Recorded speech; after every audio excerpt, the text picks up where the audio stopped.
अब आती है मुज़ाकरात की बात। देखिए, जहाँ तक बात है उनकी बहनों की, इस वक्त पाकिस्तान तहरीक-ए-इंसाफ बल्कि 2024 के इलेक्शन से पहले ही पीटीआई बढ़ चुकी थी। बैरिस्टर गौहर साहब की ओनरशिप पार्टी में नहीं थी। इस वक्त खास तौर पर अगर देखा जाए तो जो खान साहब की बहनें हैं वो डिसओन कर चुकी हैं बैरिस्टर गौहर साहब को, और उसकी बड़ी वजह यह है कि वो मुज़ाकरात की बात कर रहे हैं। हाँ। उनकी बहनों को ये लगता है कि मुज़ाकरात का मतलब ये है कि कोई डील होनी है, हालांकि ऐसा नहीं है। पिछले 2 साल में खान साहब से जितनी मरतबा भी बातचीत की कोशिश की गई, उसका मकसद डील नहीं था। उसका मकसद ये था कि आप एक खास सर्टन टाइम की अंडरस्टैंड करें।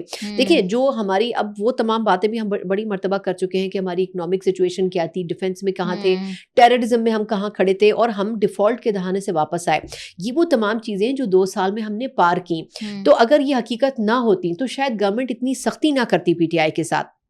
अब इशू ये है कि खान साहब बाहर आना चाहते हैं, लेकिन वो ये चाहते हैं कि उनके केसेस खत्म हो और आईनी और कानूनी तरीके से खत्म हो।